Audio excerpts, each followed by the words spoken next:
a really fascinating discussion. I know it'll be fascinating on the back of the new position paper that's been drawn up by the Greens EFA Group in the European Parliament. We have a fantastic panel today. Our panelists are Professor Thomas Hoerber, Professor of European Studies and Specialist in European Integration at the EU Asia Institute.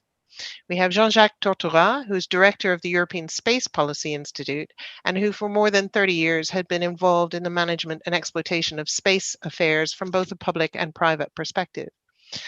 Space is changing rapidly. The new space world, we're seeing lots of countries race to stake their claim in space. We have issues of the environment out in space, much as we have them here back on Earth. And it's urgent that we think about how we use space, how we regulate space, what are we prepared to allow, and how can we avert the disaster that we have here on Earth? How can we avert it from happening again up in space, which is why this position paper is hugely important.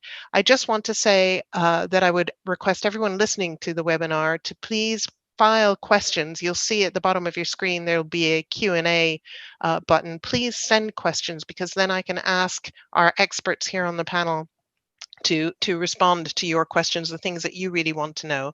And finally, I want to say that as a journalist with the Financial Times, I'm not endorsing anything that's said here or the position paper. I'm merely here because I'm fascinated to hear what the options are, and I'm here as an independent, objective moderator. So first, what I'll do is I'm going to hand over to Philippe Lamberts, who's the MEP and co-president of the Greens EFA Group, who will make a few remarks of introduction. Philippe.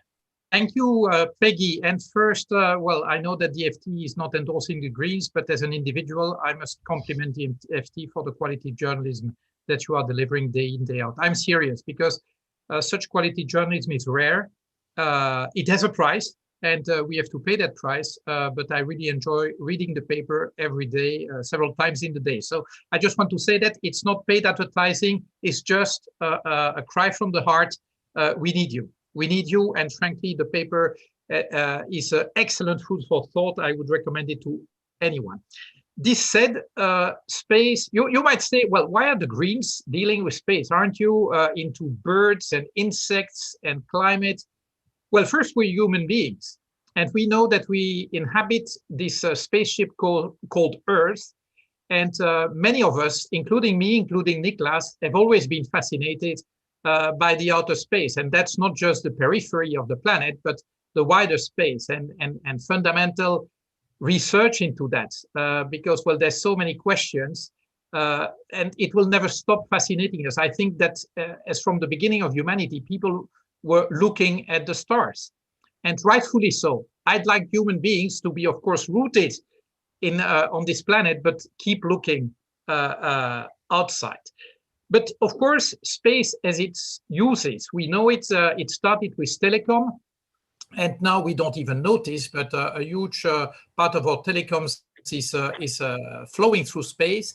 And then increasingly Earth observation. Of course, it started with the military, but I noticed, for instance, that in monitoring and predicting, for instance, phenomena such as volcanic eruptions, Earth observation can provide absolutely crucial data that we were lacking up until then, because there's only so many seismic detectors that you could place, where the radar observation gives you basically the whole picture of the Nyiragongo, for instance, in Congo as we speak. So there's a huge importance. By the way, on climate, of course, space allows us to measure CO2 emissions. And it's interesting that actually in the climate conferences, there's no agreement worldwide to use objective space data to monitor not reported, but real emissions, because actually Earth observation allows you to exactly tell what CO2 is being emitted, and that doesn't allow you to play with figures. We are actually working on the basis of estimates of what the states on the planet say they emit. I would like us to be much more objective. But so we know that space is crucial. It is rooted deeply into the meaning of what is being a human, but it's also something useful day to day. Europe has a key role to play. We were discussing just before beginning. Of course, space is something for the whole of humanity. There's so many, well, it's also a form of common good, but it's also a place where scale matters. In other terms, it's beyond the reach of individual European countries. Well, not to the US, China, or China, but for European countries, unless we play together, we are insignificant. And indeed, we might say, well, we are not the major players, but what I note is that Europeans have provided many instruments currently flying around the planet, or foraging deep into space, into more fundamental research missions. And I pride myself with that. And also in terms of Earth observation, the Copernicus program is a gem of European realizations. And frankly speaking, this is something we should build upon. People are, well, there are some capabilities that Copernicus alone delivers, and certainly in an open way. Scientists around the planet are using Copernicus data because it's publicly funded, and therefore it's open access. And this is the way to go. But so as Europeans, and of course I'm Belgian from a small country, that ranks quite high in the contributors to the ESA. But it's still a small country. We know that we're too small to matter. So we know, I know that Boris Johnson thinks that the UK can equal the United States or China, but good luck with that. I think the reality test will be severe, but maybe he thinks that he won't be there to be held to account to that. That's the kind of guy he is. Finally, let me say that I'm worried. I'm worried as an individual because space has become of late like a very crowded motorway, which runs the risk of being totally stuck and saturated. And if you look at the number of projects that we are witnessing from major internet players linked to 5G, it might make the low orbits around the planet completely unusable. And there, public regulation is absolutely needed if we want space, well, this common good to remain usable for us. Second aspect, and it's linked to the first, but the lower orbits are becoming a junkyard. And we know that there's countless pieces of metal, some small, some very big, indeed, that are crowding the space around the planet. And again, threatening the possibility to use the immediate surroundings of the planet. And finally, and even more worrying, despite the treaties that exist, space is becoming a battlefield. Of course, the military uses have always been there, and actually it started with military uses, but we know that beyond telecom, beyond observation and intelligence, now we have systems that are used for targeting in space. And conversely, there's increasing capabilities being deployed by China, but others as well, targeting space, making space, using designating satellites as targets, legitimate targets, because of course incapacitating them would seriously dent the operational capabilities of the strategic rivals of China. For all those reasons, I believe that Europe has to stand up and beef up its efforts. I know some people said, including in the Greens a few years ago, why do we need to develop Galileo? We have GPS. So yeah, but GPS is a defense, a US DOD run affair. And again, if you want to be serious about, well, about that thing that Macron calls strategic autonomy, I would rather call it a more balanced interdependence for Europe. I think we will always be interdependent, and that's okay. I think that interdependence is also what avoids conflicts. But maybe Europe has gone too far into being too dependent, and therefore the cursor must move back, not towards total autonomy, because this would be crazy. And by the way, we can't afford it, even if we wanted to, but maybe develop more capabilities. And in that sense, you may see Galileo as duplication. On the other hand, it gives you a stake and well, provides redundancy as well, because guess what? The Americans are using Galileo as well. So I think it's not a bad thing. That's enough for my contribution. I think it's really good that the Greens are now speaking out about these things. But well, there will be a lot of listening on our part tonight, because well, we know in these complex times, only collective intelligence helps, and we are past the time when, you know, enlightened political leaders knew what was good for society better than society itself. I think we want to be part of this exercise in collective intelligence. Thank you. Brilliant, Philippe. Thank you. That was a wonderful introduction and very heartfelt and many very, very wise things said in there. Now, I'd like to pass over to Niklas Nienaß, who of the Greens EFA Group, who was one of Europe's youngest MEPs when he came to Parliament in 2019, and who is the author of this paper and also an expert in space law. You have a master's in space law, as I recall. So, Niklas, it'd be really useful to us if you could sketch through the positions that you've taken in this paper, just highlight the key points and talk to us a bit about why you've taken this position.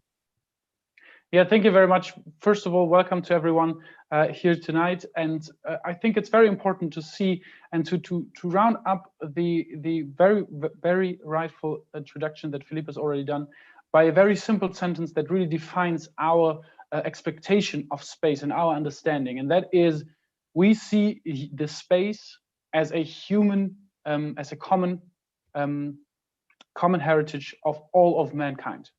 And I think that's very important to see. It's going further than what we have currently in the Outer Space Treaty, but it's very important to understand that we as Greens see it like that because we want to ensure that all nations, no matter of their current status, as well as all generations, have the possibility to access space and to enjoy it, and really to have also the possibility to sometimes look at the stars and wonder again. And also then we're talking about resources, we're talking about space in space or in orbit space. And the question really is, how can we ensure that? Is the current international treaty really up to line with that? And for that start, we see, okay, it's not up to date, and it's not able to be enough for the future endeavors that are yet to come, because the sector is really growing. The endeavors are taking more and more space, are getting crazier and crazier, one would say. But we need to ensure that in all these endeavors, they are in the limits of international law, and that they ensure that everybody in the future can also use space and can also use the resources that we have there. And how can we get there? How can we get to an international law that really defines that and that makes that possible? I think it is important to, first of all, ensure that Europe has a unified space law.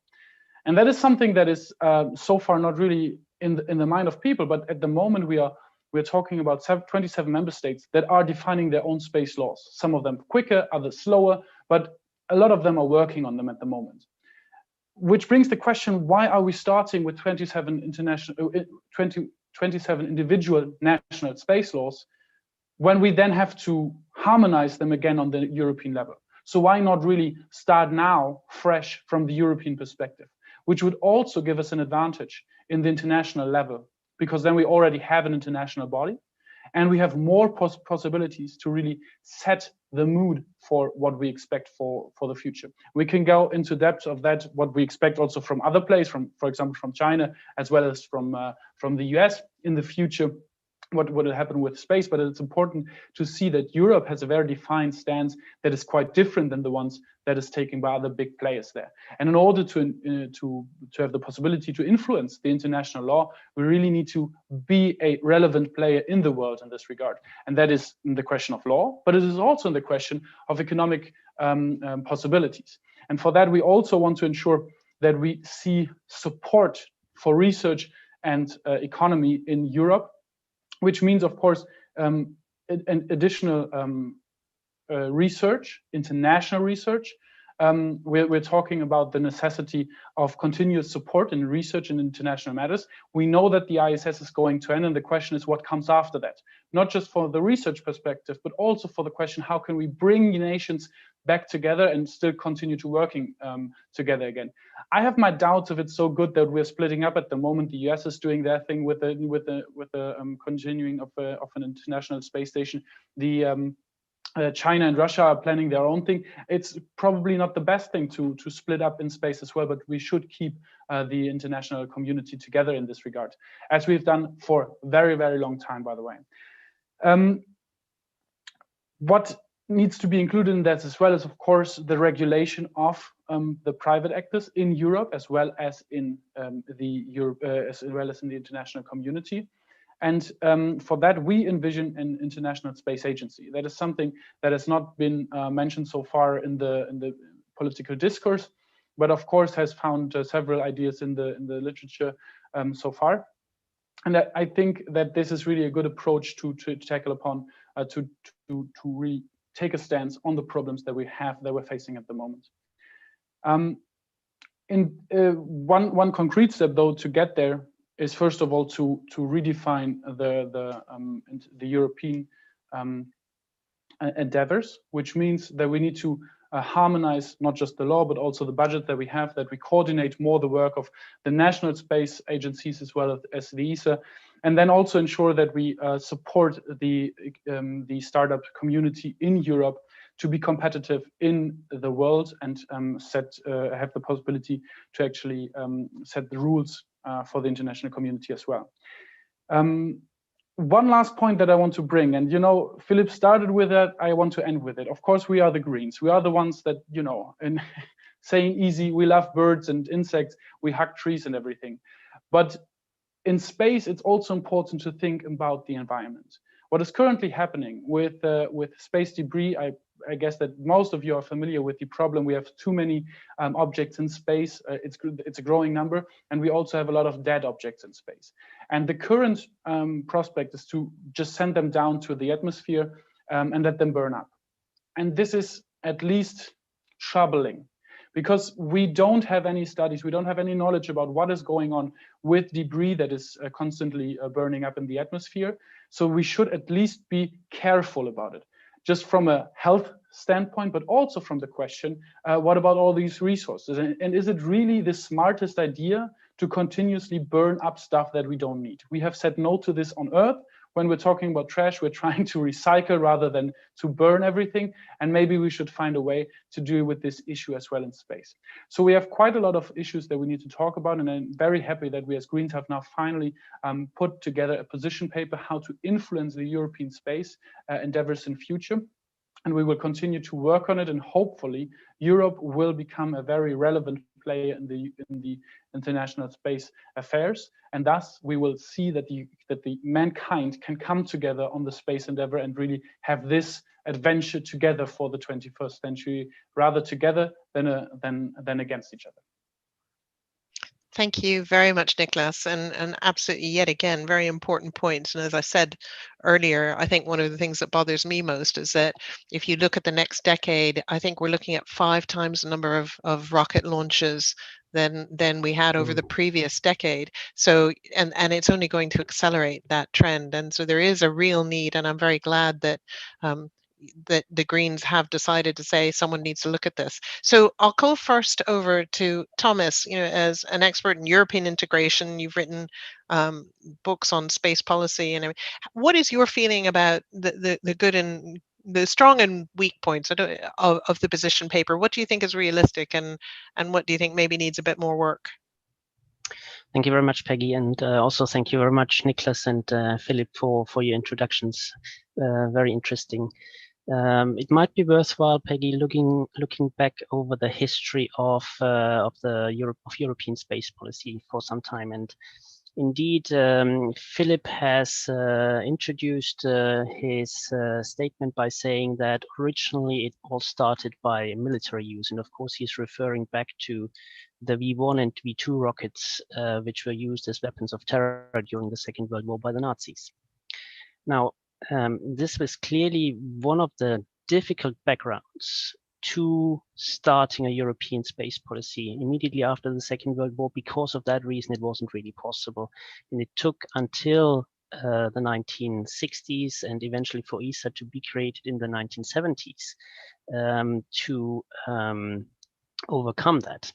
And for that reason, the European Space Agency has in its charter the peaceful purposes as the fundamental objective of space exploitation, which is of course also the case in the Outer Space Treaty, which Niklas mentioned. Now, when you look over the Cold War period, it's also quite interesting to see how the European individual countries at this time reacted. Of course, the Cold War period is dominated by the Americans in Europe and the Russians on the other side.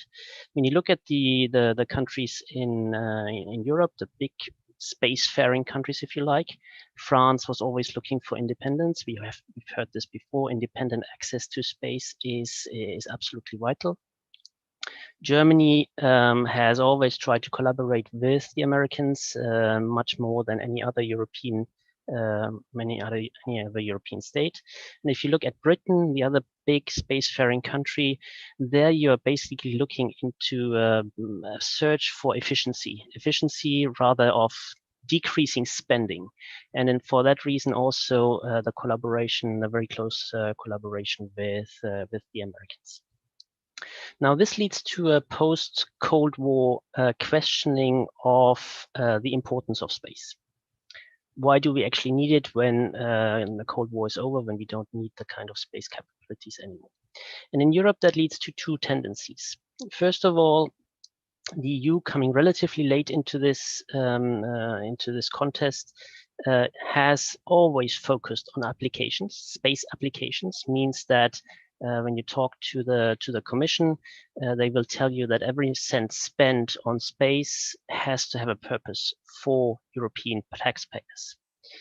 The second tendency is effectively embodied by the European Space Agency, and that is development of space industry, but also development in the sense of exploration of space. So fundamental research, which has always been one of the fundamental expertises of the European Space Agency.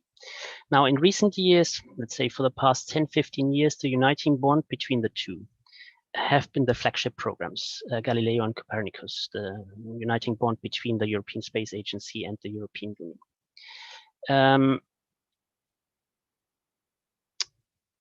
In order also to combine budgets, we've heard before that space is very expensive, and therefore individual member states or individual European states cannot afford really a fully developed space program, and therefore they have to work together. So limited public spending has also been one of the major points of the post-Cold War period. Where can we find the money in order to engage in space endeavors? And one of the most recent tendencies into that direction, and this is something which Niklas and Philippe will probably not like, is that most of current space spending comes from the military sector, even in Europe. Increases in spending in the space sector come principally from the military sector and in Europe. And that, of course, goes with the dual-use technology, which space almost inevitably is. But that also poses fundamental questions on peaceful purposes, as it is said in the ESSA Charter, and as, of course, the European Union is also based on peace and prosperity as their fundamental guiding ideals. Now, what we can actually see, and this was also already said in the introduction, is that most of the time what we see today is really realism in space. Realism is the most effective way to explain international space today. Good example for this is that the EU has tried to put together a code of conduct for space, which was supposed to bring together international partners around peaceful development, around a collaborative development of space. And this code of conduct has failed. Realism can explain this. We have also heard from Niklas that the Outer Space Treaty is no longer up to date. It was created in 1967 before the moon landing, and is really coming. It's really no longer a reflection of the current space realities. Another point which comes up in the position paper which Niklas has drafted is sustainability. And this is clearly a EU topic. cleaning up space, making space as clean as possible. This is something which particularly the Europeans find this important, and might very well be a uniting factor for the Europeans. There's also, of course, still the trajectory of exploration. Jan Werner, the former Director General of the European Space Agency, has, for example, put forward the idea of a moon village to replace the International Space Station, perhaps, but more so in order to unite really people around a common project in space. I want to conclude on the point of institutions, because I think this is really the most important element of the European integration process, which I look at through the lens of European space policy. And one interesting thing which I find is when you look at simply at the terms European space policy and European Space Agency. For a long time, I believe what was common to both of them was the European part. But I think what is actually common to them is the space part. And I'm going to throw out a little bit of a wild guess for the future, perhaps also something which we could pick up on later on in the discussion. Niklas called this the European Space Academy in his position paper, kind of an institution which could bring together all Europeans around an institution. I would go further than this, if I may, Niklas. Turn the European Space Agency into, say, a space university institute, which is not just open to the Europeans, but which can be opened up to all players on this planet. Through that, you would have European leadership. Call it Starfleet Academy, if you like. If you're really into Star Trek, the Americans will come. The Americans will come if you call it Starfleet Academy. I'm absolutely sure. That would mean that the European Space Agency could focus on research, could focus on training astronauts or researchers, and it could also focus on innovation on an international level. And the EU could remain on the side of applications which really pay for the European taxpayers. As said, the conclusion is provocative, but perhaps this will trigger more discussion later on. I hope this was a good summary, Peggy. Yeah, no, really fascinating. Yeah, I can imagine that every high school student would be applying to Starfleet Academy. No question.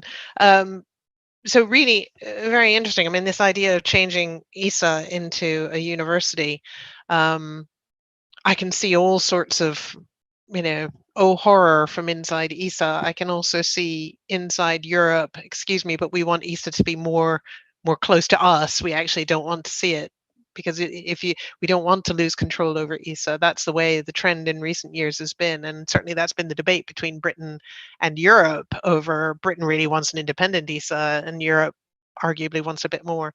So fascinating suggestions, and as you say, quite provocative. So I'm going to ask Jean-Jacques as well now, looking at the position paper, what provocations have you got for us when you look at the position paper?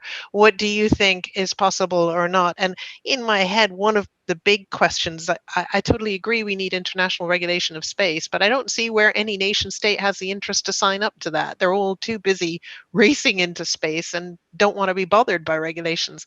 So what is your feeling about the position paper? What's achievable? What is the situation?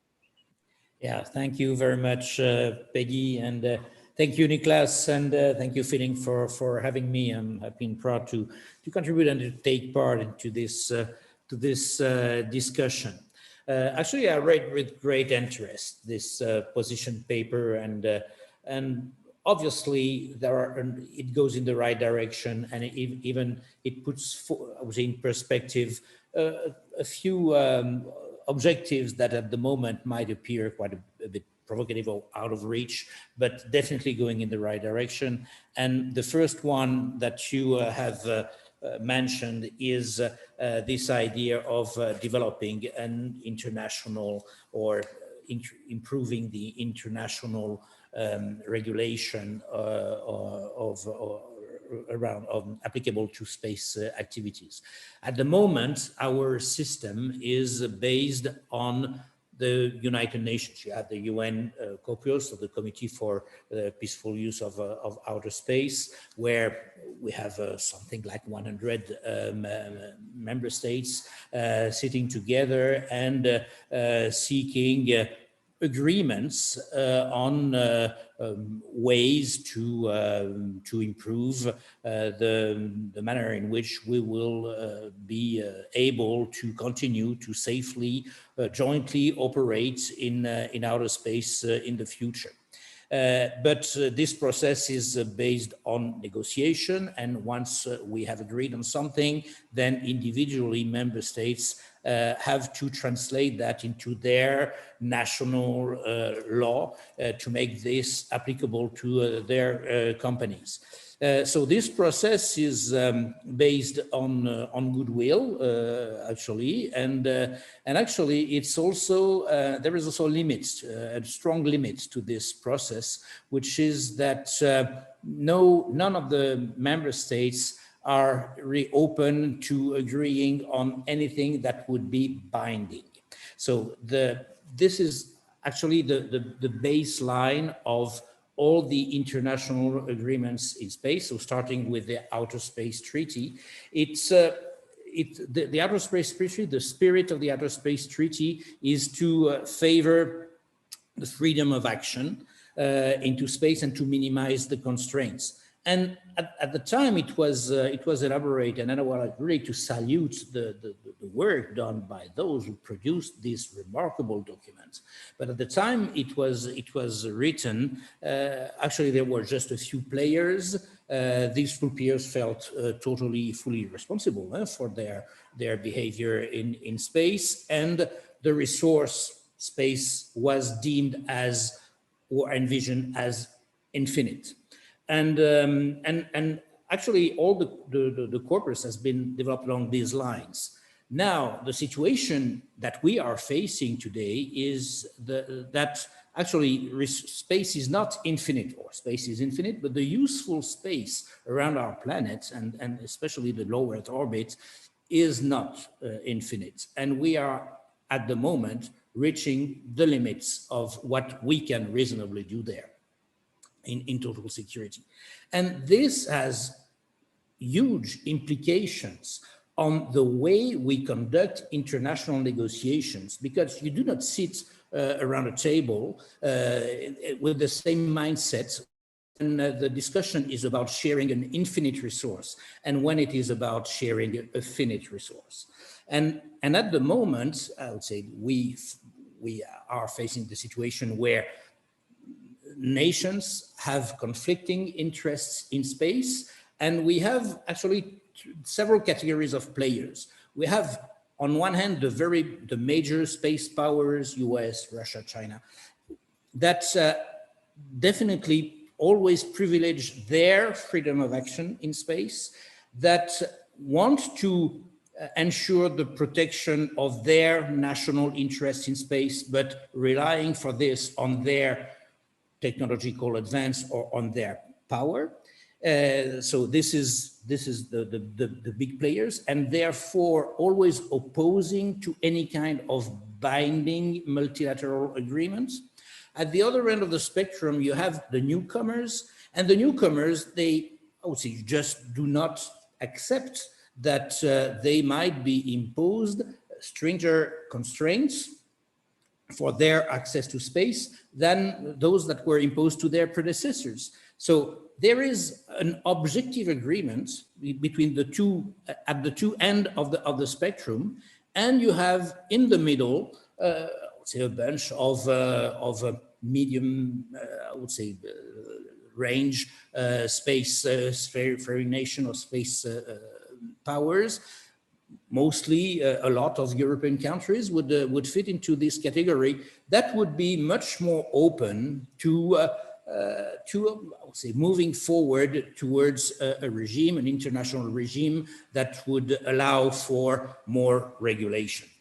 And I would say the challenge that we have today is to be able to talk as Europe with a stronger voice. And at the moment, I would say all the European member states having their national space law, having their reflections individually from each other's, all of this do not allow for meeting these conditions where Europe could speak with a stronger voice and maybe could express some leadership in moving forward in what I believe would be the right direction. And in this respect, I'm fully in line with the recommendations of the position paper.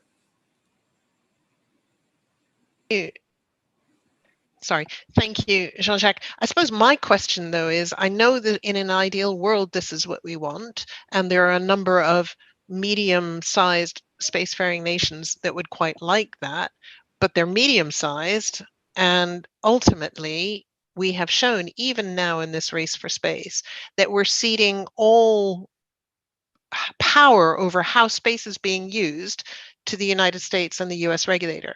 I'll just give a quick example before I come to you now, Niklas, to ask a question.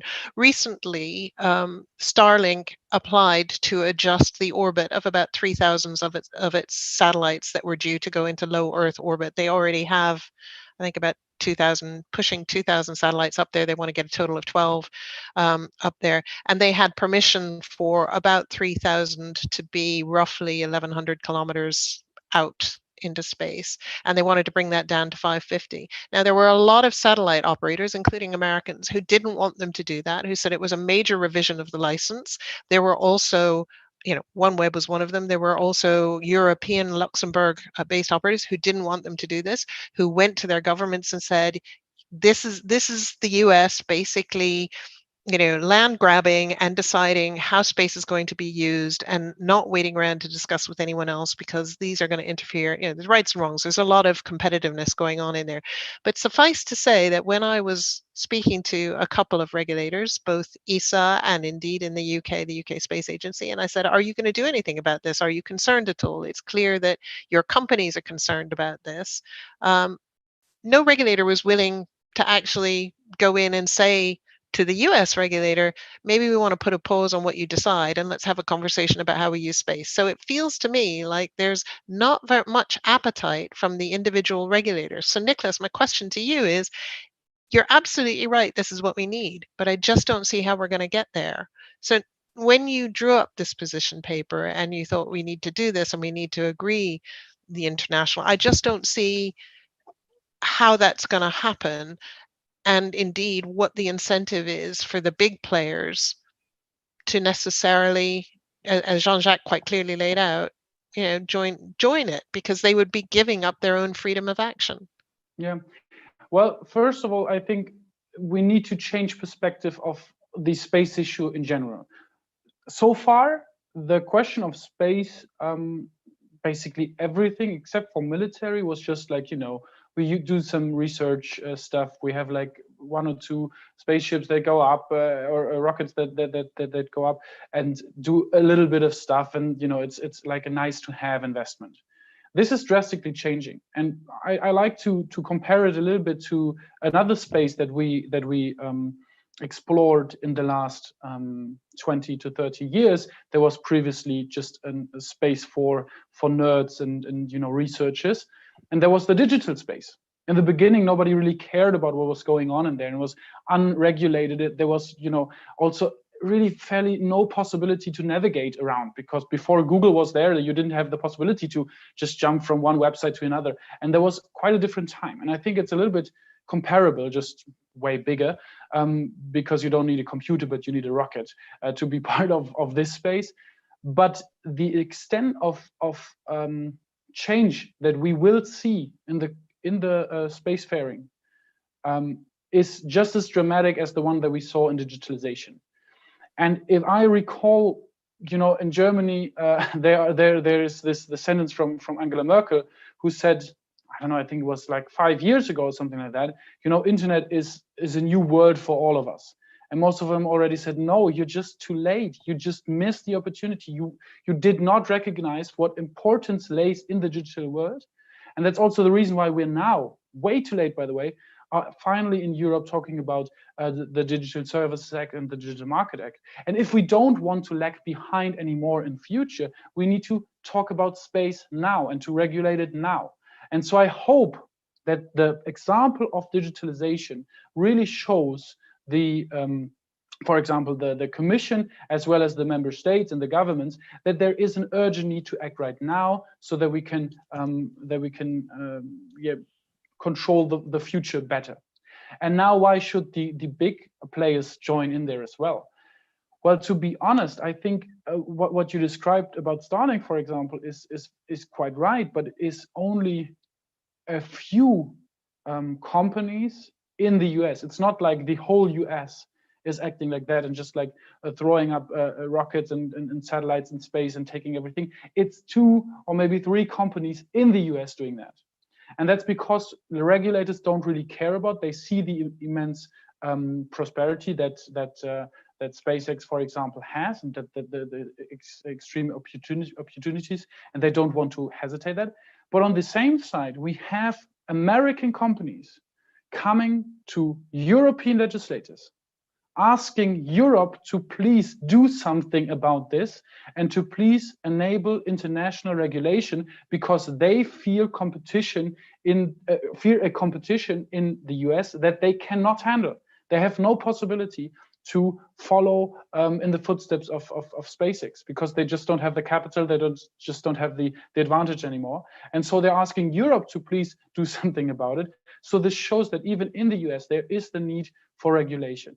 And so I think that, you know, by raising the bars and raising the importance of this issue, we will also see the need to change the way that we're handling regulation at the moment, and I hope that we will bring the US to the table.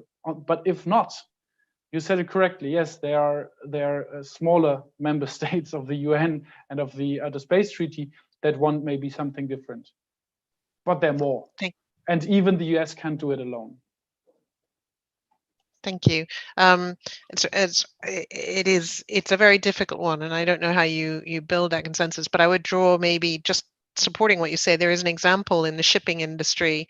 In order to get the shipping industry to kind of be more environmentally friendly, we have seen that they have a truly global UN-backed agency, the International Maritime Organization, but it has been incredibly slow to push the shipping industry to decarbonize, to take measures to pollute less. And actually, in 2 cases, I can say there have been 2 cases where Europe acted first, and quite quickly the IMO then raced to catch up with what Europe had done and applied these globally. So yes, there's a lot to be said about having Europe take the lead in all of this. I suppose it's just a question for me, you know, what practically needs to happen for Europe to do that. Thomas, you wanted to come in. Yes, thank you very much, Peggy. I'd like to answer this, and I risk being more idealistic than Niklas was. But I'll give you an answer from a US perspective and one from a European Union perspective. I think when you look at from a US perspective, what you're actually describing is a Wild West space, where the strongest will win. But exactly this experience should tell the Americans, should tell the US that even in the Wild West, at some point, rules have to be put down. So I would actually consider that human beings and Americans in particular have learned that, and would then also live up to that expectation. Now, the answer for the European Union is even more idealistic, if you like. What we see there is, or what Niklas actually says, is that the European Union should take an idealistic lead. You gave another example with the shipping industry there. And you can ask whether this is actually worthwhile and whether this will be followed by others. Actually, this is the nature of the European integration process. Right from the start, Europe has led with ideals. Peace and prosperity in the 1940s and 50s are not existent. And therefore, we went for it. So I would actually say that it's exactly what we are. And therefore, we should do it. That is idealistic. That is. Jean-Jacques, do you think there's a practical way of encouraging Europe to take the lead. I would just say one thing. The difficulty I have with this is that unlike in shipping, whereas Europe can say to the ships that are coming into European ports, you can't come in if you're using a high sulfur fuel. How do you do that in space? You can't impose any kind of constraint in space. So Jean-Jacques, what's your view about practically what can happen? Yeah, no, first I would like maybe to highlight or to come back to what Niklas said and this comparison between the outer space and the cyberspace. And this comparison is quite relevant because actually these two spaces, we as citizens, we make extensive use of them in our everyday life, but in none of those two spaces we have really defined a global governance. So actually it's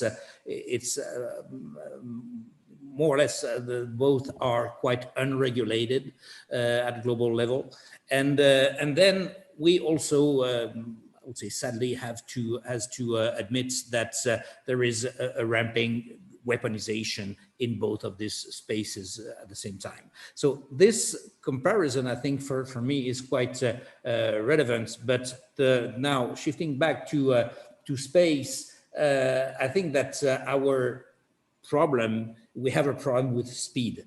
I mentioned later on or earlier that a few things are being done within a few things. No, it's major and very important and useful things that are being done in the framework of the United Nations by UN COPUOS.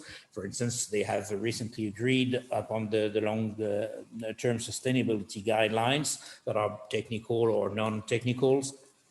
And that will definitely help and contribute to reducing the number of debris produced once they have been, all of them, translated by each and every country in their national law, which will take a while because not all of them are trivial. But these negotiations, these discussions to conclude on the LTS, on the long-term sustainability guidelines, it took 10 years.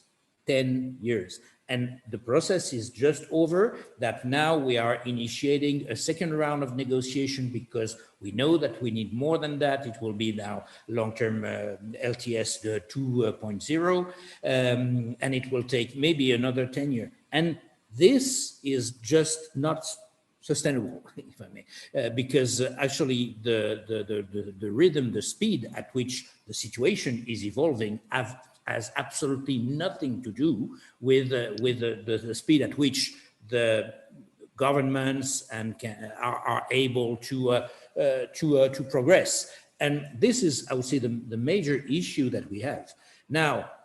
How can Europe first can contribute to that? First in agreeing among European member states on something, and then promoting the European vision for space worldwide.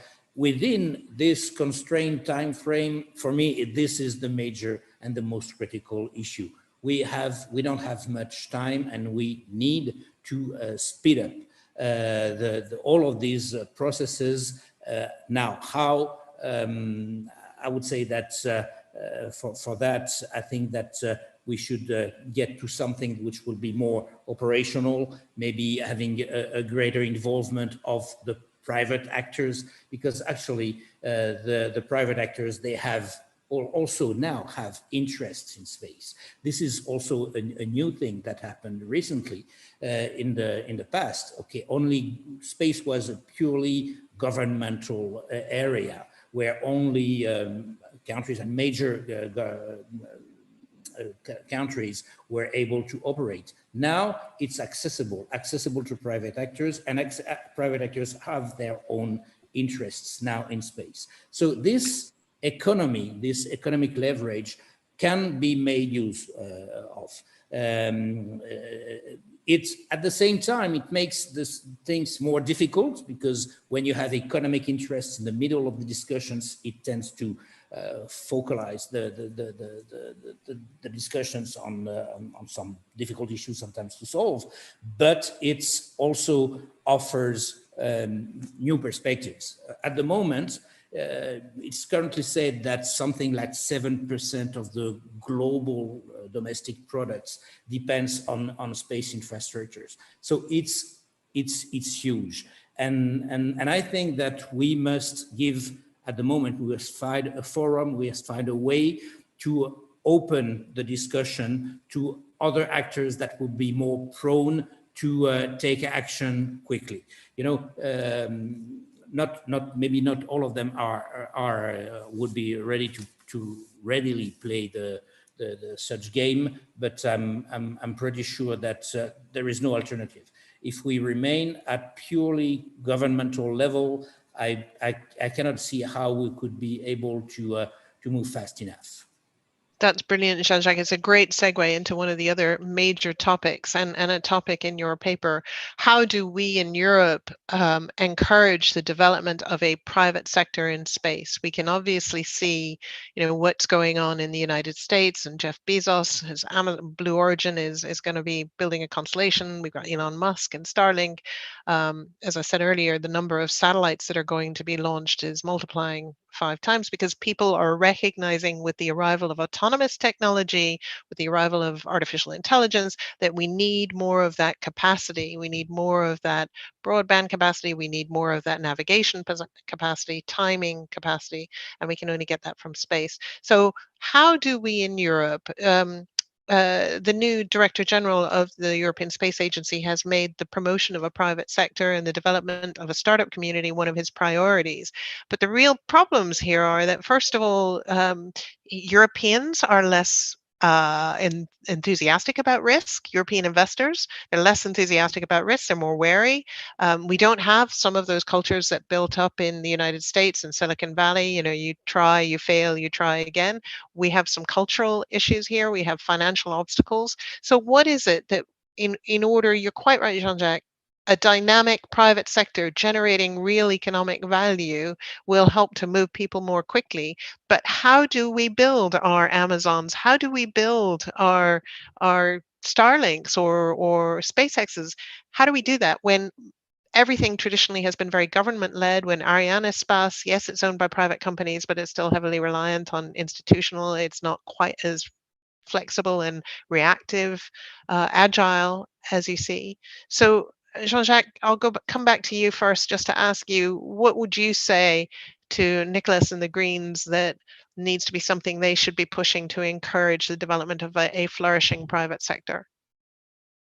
So first, I would like maybe to react to a couple of statements that you made. The first one is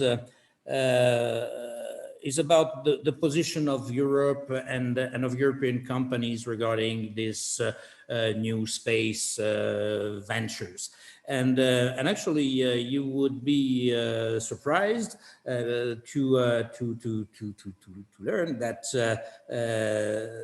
that actually Europe is not lagging behind regarding the new space.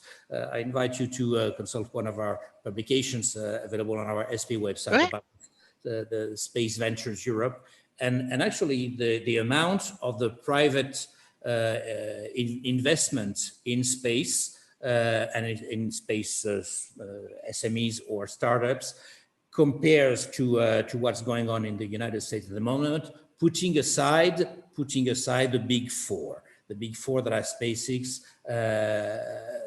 Blue Origin, etc., which work on, I would say, different mechanisms, as you know.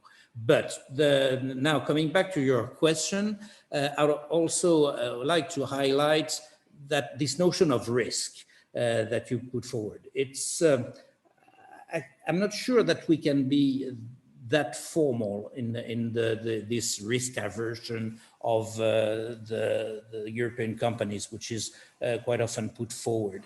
I think that the European industry is the same as the US industry. They know that the way they make their money is to by taking risks.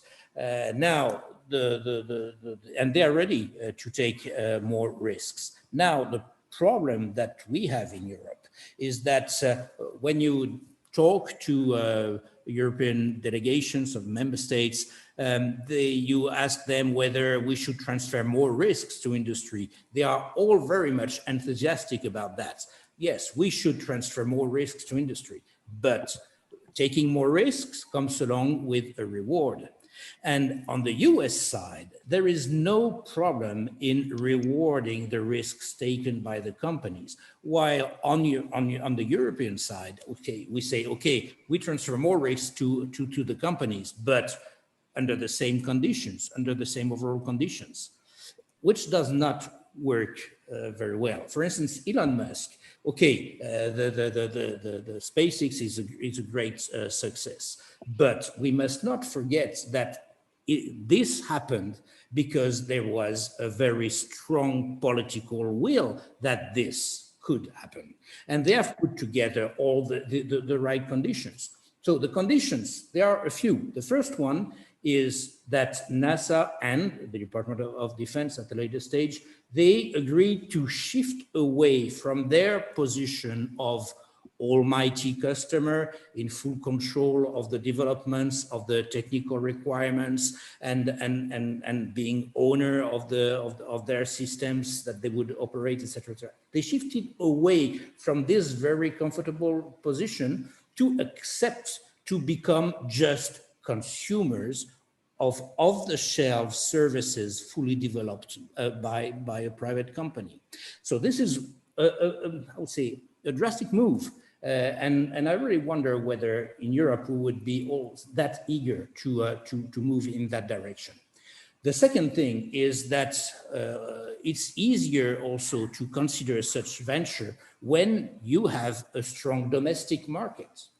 At the moment, the problem that all the space companies face in Europe is that there is no huge domestic market, is that actually in Europe, we encourage companies to gain or to capture greater shares on the international open and accessible commercial markets. But the European domestic markets for space remains limited. There are reasons for that.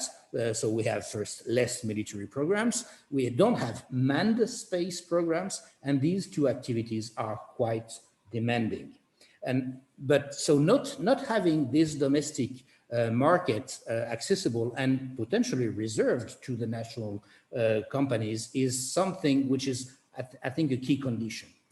The next thing is that in the US, they apply the US preference.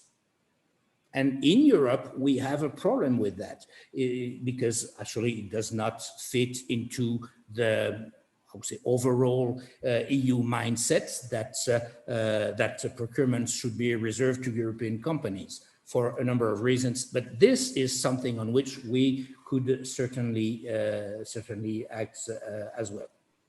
So this, for the time being, I think that all things considered, I think that Europe is doing pretty good on the new space. I think that we have no reason to feel ashamed when we compare ourselves to our US competitors.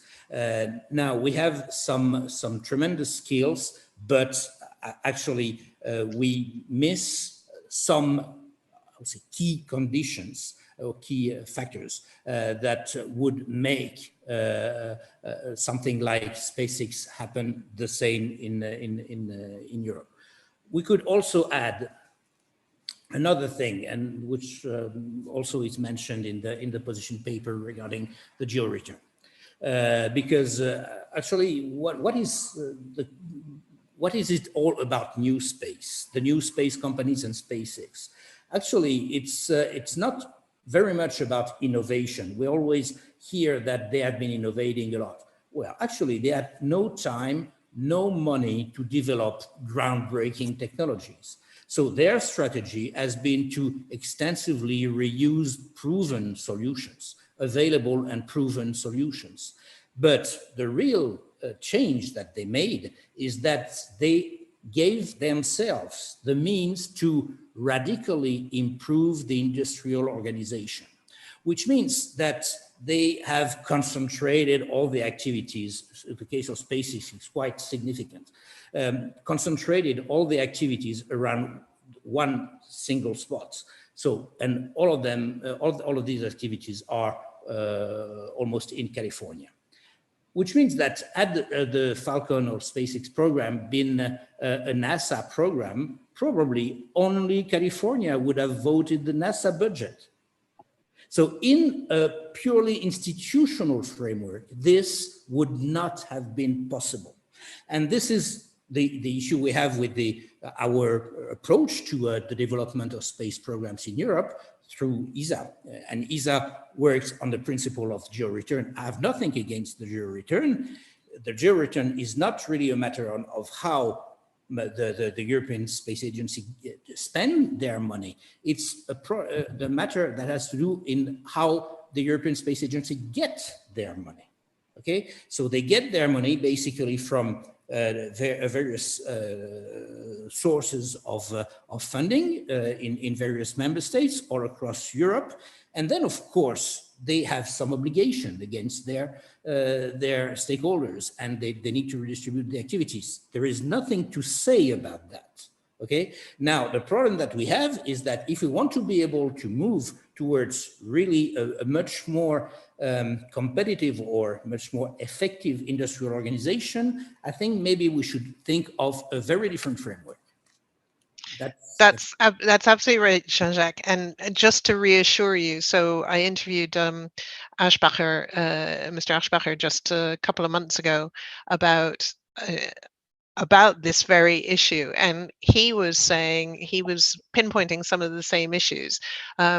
Joseph Aschbacher was saying, he actually said in the interview that he thought perhaps governments would have to be encouraged not to always use Arianespace, but to use startup launch companies, which for me was, oh my goodness, this is really signaling that things are going to change, because he recognized many of the things that you're talking about there. There's an issue about the institutional approach. Thomas, come in. And what?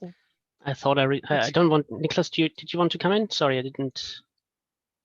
Shall I? All right.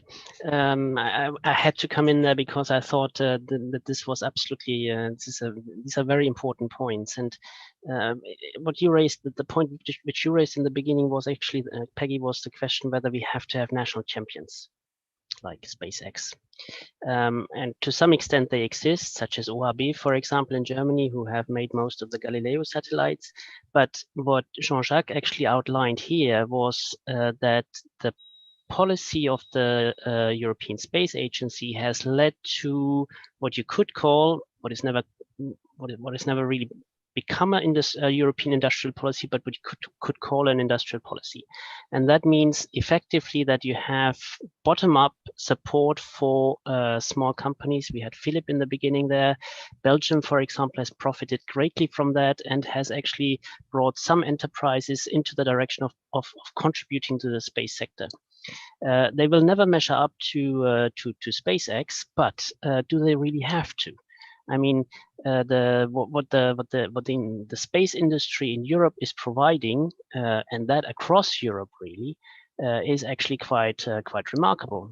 Very different from what it is like in the US, and I'm not sure that we should actually always position the US versus the European Union. But if you want to do that, you can very well say that, well, a widespread geographical industrial policy might actually be just as worthwhile than national champions. And if you want to put it really on the macro level, you can put an economic theory behind this, and you can say that well, the neoliberal model clearly works in the US to some extent, but also with the kind of disadvantages which the system has clearly shown. And you could say that in Europe, we are perhaps moving towards what I called in a publication sustainabilism rather than liberalism or neoliberalism. Sustainabilism in the sense of an economic policy which is more state-based, which is more Keynesian, if you like, rather than individually driven.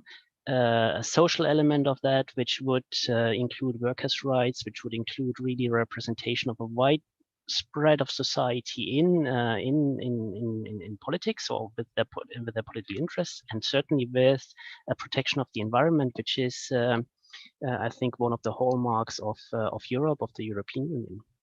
So then I think you can ask yourself, which kind of world would you rather see? And I'm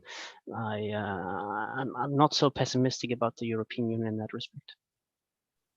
Brilliant. Thank you, Thomas. I mean, the one sort of when we're talking about and looking at the United States and we're thinking about Starlink and the rest of it, I accept, Jean-Jacques, what you're saying about, one shouldn't be embarrassed or ashamed about what's going on in Europe. There are lots of very good things, but, even Aschbacher, he compared private funding in startups in the United States to here, and the difference is 5 billion in 2019 in startups in the United States and 188 million invested in Europe. So there is a scale difference, but the big entity we're not even talking about is China. And China has very big space ambitions. China doesn't necessarily have an interest, at least at the beginning, in operating under the international rules in the way that you might feel. Maybe America might feel a little bit more compelled. I don't mean to be negative about China. Clearly, China isn't going out there deliberately wanting to pollute space or anything, but everyone's got their own national interests, strategic interests, their own country's interests at heart. And we're not really talking about the sort of rogue element out there in terms of what China is doing, regardless of however Europe feels about it or however the United States feels about it. So I suppose, what can Europe do there? Is there anything does Europe have any power to sort of bring China into the fold, or is that just an impossible task? Does it have any leverage for that? Jean-Jacques, what would be your feeling? Sorry, Peggy, could I, before we turn Niklas, yes, sorry. Before we turn to China, I really wanted to reply also to sorry, yes, go ahead. Of economic Apologies. Support, because I absolutely agree that we do not need European champions. I think this is a very wrong approach that is, by the way, favored in the last year, not just in space issues, but also in every other economic question. It's always like, let's also ensure that we have big monopolies, when really the real prosperity that we have in Europe really comes from this diversity of small and medium-sized enterprises. And that is also a question, especially in space, of how do we want to support Europe as a whole? Because we, and that is, for me at least, as politically speaking, very important to not have, maybe Germany and France and Italy and Spain as being like the strong economic powerhouses of Europe, as we have in the US, the East Coast and the West Coast, and all of the rest, we don't care, they can do agriculture, like we have the Dust Bowl in the US. I think this is not the approach that we should undertake in Europe, but we should ensure that we have economic prosperity all over Europe, and that includes all the new member states that we have just several years now in the Union. And so therefore we need to support them. If you look at the space issue or the space topic, then we have ESA members of the EU are not every of the EU member is also an ESA member. And that is because they are not spending, they don't have interest in the field. But those countries that are not ESA members could still benefit from endeavors in space in the future. They could build up a space economy as well. And we should try, as Europe, as the European Union, should try to support them in that and give them at least the possibility to do so. At the moment, with the current structure with the ESA, it means that those member states spend money and then they get a return for their economy in their member state. And it means that we drift apart from the space economy, that those ESA members can do space economy and those who are not part of ESA cannot. And so I think if we want to bring Europe forward as a whole, then we need to ensure that space economy is possible for everyone. Maybe not practically, but theoretically, that means that we have calls for everybody to listen up to and to follow. That of course means, and this is maybe shocking, but maybe you cannot tell it so loud in front of too many French people, but it also means that we have to step aside from only looking at Ariane for the future. Because we need to see additional startups for, and we also have different applications that we need for. So we don't always need the big rocket, but we sometimes need smaller ones.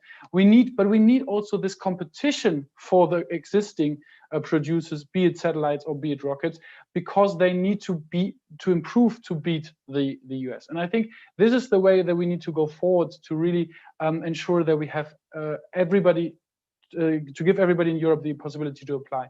And for that, the thing that we're looking at the moment is what are economic feasible endeavors that we actually can undertake and that we can support from the European side. And once the question is, how can we ensure that on the downstream side we ensure that we use the data that we have, because we have a ton of data being downstreamed every day, 15 terabyte, something like that, every day downstreamed from Copernicus, from EGNOS, from Galileo, and we need to use it. We need European companies to use it, and not Amazon and Facebook and Google, but we need Europeans to use it, and small startups to use this to solve problems in Europe. And it is possible. We just had, by the way, I'm also doing regional policy, and we just had today a very great study on how to use space satellite data in order to support regional development. And that is something that we need to develop further. And that's also, by the way, Thomas said in the beginning that European support always asks for, okay, how do we get our funding back? And that is a way to ensure that, you know, interest for space grows, because we show that there's economic growth and economic wealth being produced because we use the space data that we have at the moment. That's the first part. But on the other hand, and that is going in the direction of the mega constellation that is now being planned by the Commission, I think this is a really good project that can be useful on two sides. First of all, it can help the economy to build up. It can help startups to develop own techniques to build satellites as well as launches and so on and so forth. However, you know, that goes in the direction of what Jean-Jacques said concerning customers. We don't have to give everything but have to accept that the companies find solutions on their own. Only then they can thrive. And on the other hand, if we have a mega constellation that provides data bandwidth for Europe, we could also use this to have a geostrategic approach for Africa, because as I mentioned in the beginning, and this is clearly stated in the Outer Space Treaty, space projects, exploration and usage of space has always to be in the benefit of all men. We go further and say we want to have it as a human heritage. However, if we do anything in space, and if we're using a lot of space in the orbit by a mega constellation, then we should give something back. And that's why I think that we could also help, for example, Africa to give a big coverage on internet on the whole continent. And I think this is then combines really the support for the economy in Europe with the necessity of supporting everybody and the whole mankind in getting usage of space. Yeah, so this is just all I wanted to say to that. No, that was really important. Forget the China question, because actually that's very important question about China. It is important. But we can come back to that, because there are a couple of things I want to pick you up on this, because it's really important. You've raised the constellation, and you know, constellations, LEO constellations, are going to cost $6 to $10 billion. We don't know if the business model works. It's untested, untried. We know that I think there are roughly 90 projects out there for low Earth orbit globally, low Earth orbit constellations. Europe's coming to this not late, but not first. There's already one of the questions, and I think I said this to you beforehand, what puzzles me is when there is an opportunity to use an existing constellation and to use that not just to provide services to mankind, which I think is very important in Africa, but also to build bridges again. For example, post-Brexit with the UK, there's OneWeb sitting there. They've bought this out of bankruptcy. It's, you know, considerable amounts already been invested in it. They're aiming to have that constellation operational by, I think, the end of this year, with a minimum number of satellites, and then next year far wider, covering Africa, covering lots of these regions. It seems to me the perfect bridge to try and rebuild relationships. And you all have talked about how space needs to be truly global, especially you, Niklas. You know, Europe can be a leader in this. Who cares whether the UK bought it? It's how you develop it, and we're still at a very early stage. What do you think about, you know, Europe planning to build its own constellation, invest up to $10 billion, and it's going to take a long time because you're going to have to get consensus, and you're also contributing to yet more satellites out there. Doesn't it make sense to try and do something unique and interesting, and at the same time try and repair some of those bridges? What do you think, Niklas? It's a very challenging idea, I have to say, that I haven't thought about previously. But I like the approach. And first of all, I want to say that at the moment we're already, at least from Green side, really trying to how do you say, to ease the waves with the UK, because probably you've heard about the question of research work together with the UK, other member states, other third countries of the EU as well in the Horizon program, where the Commission has said that they do want to exclude them for strategic reasons, especially in space research. And I've always said that this doesn't make sense for several reasons. We should shoot ourselves in the own foot, I have to say, but also it would, you know, worsen the relationships, and I think that we should not do that with the UK. If, however, we could use OneWeb as a tool, I'm not quite sure, just for practical reasons, but theoretically and politically speaking, I think it's a very interesting undertaking, because this could really tie up, you know, and funnily enough, it's called OneWeb, but it could really bring us together more. So I think it's a good idea, also because of sustainability reasons. We have to say, you know, renovating is always better than building new, and this is also true for space. So this could be interesting. However, again, from the strategic standpoint of what this mega constellation, the European mega constellation, should achieve it should achieve multiple usages. One of them is, you know, having the coverage of internet for the European people, but also then geostrategically speaking for African countries as well. This is one question, but also, again, as I mentioned, the building up of the economy, and so we need to have launches being needed and satellites being needed to be built by Europeans. And this needs to come across. Of course, if the OneWeb is not complete, OneNet is not completely finished, then this could be continued by support from the Europeans.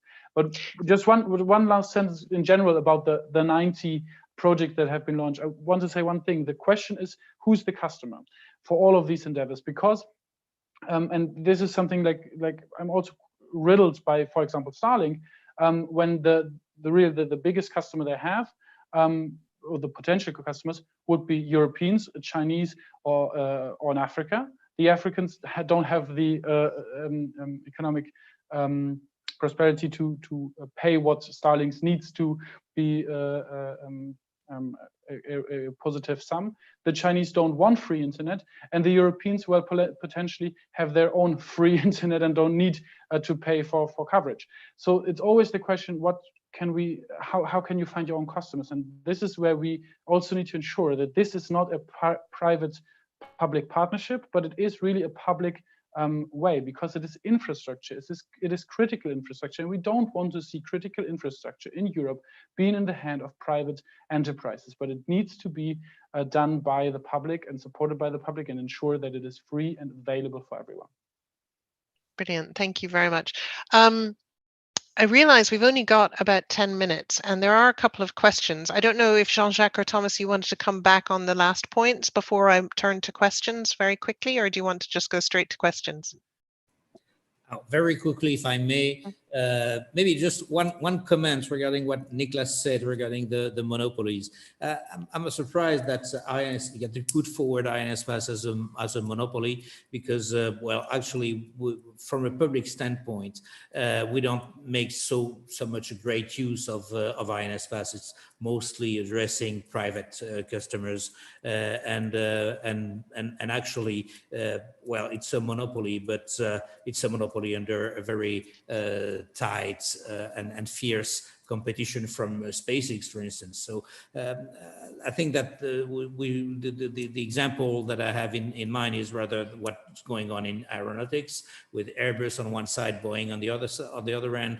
I'll say nobody really complains that there is a monopoly of Airbus, because actually most of their customers are private airlines, which is exactly the same situation as INSPAS. And this is a monopoly, but under strong international competition, which is also the case of INSPAS. But that being said, I fully agree with you on the relevance of the the mega constellation. And even if we have in mind some big figures like 10 billion or something, actually, when we consider what such an infrastructure allows us to achieve, and especially reaching out to the final customers and I would say ensuring the last mile connection, which is always very costly, then we might end up with the conclusion that finally 10 billion is not that expensive. The only issue is that you have to pay it right away, while we say through terrestrial means you have much more time, I would say, to find the money and to gradually ensure the funding. But definitely in terms of lump sum, I'm not sure that in the end it is that expensive.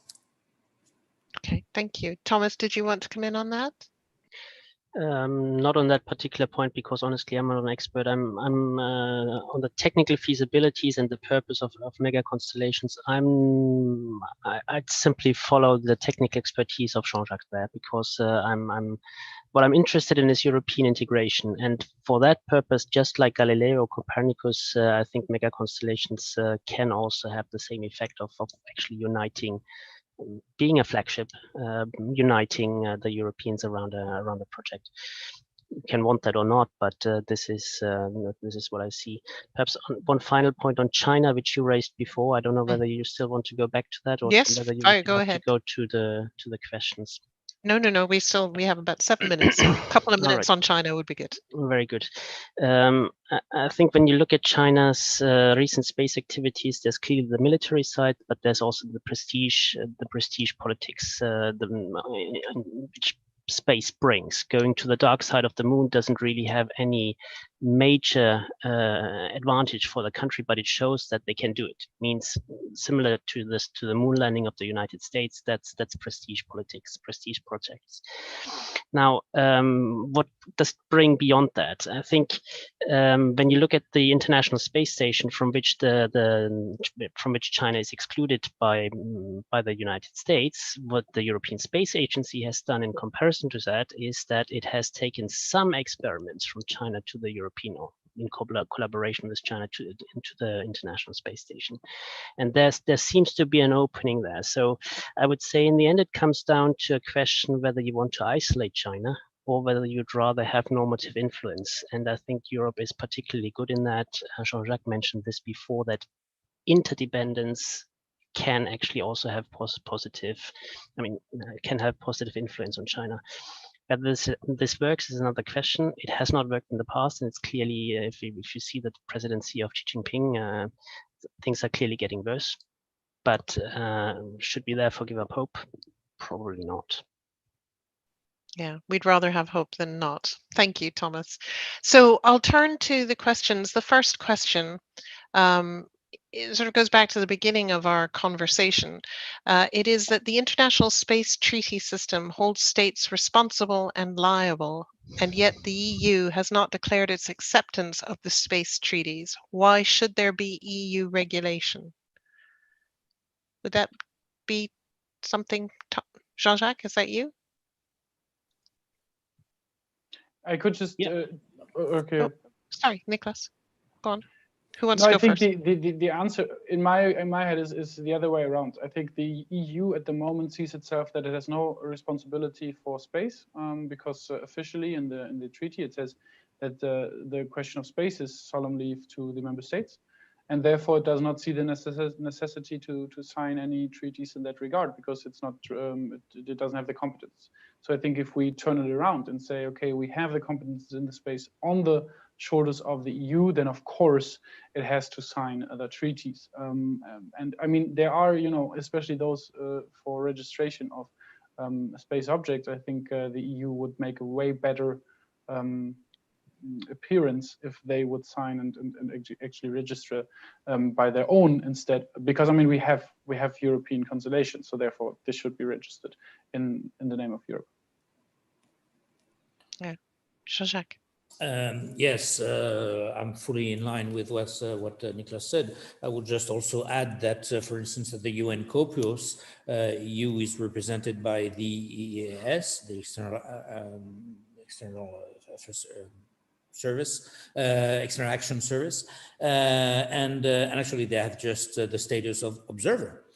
So if we want really them to be able to take an active part in the negotiations, then we must give them the appropriate rank for that, which would certainly imply some transfer of sovereignty from the member states towards the EU, which at the moment is not very popular.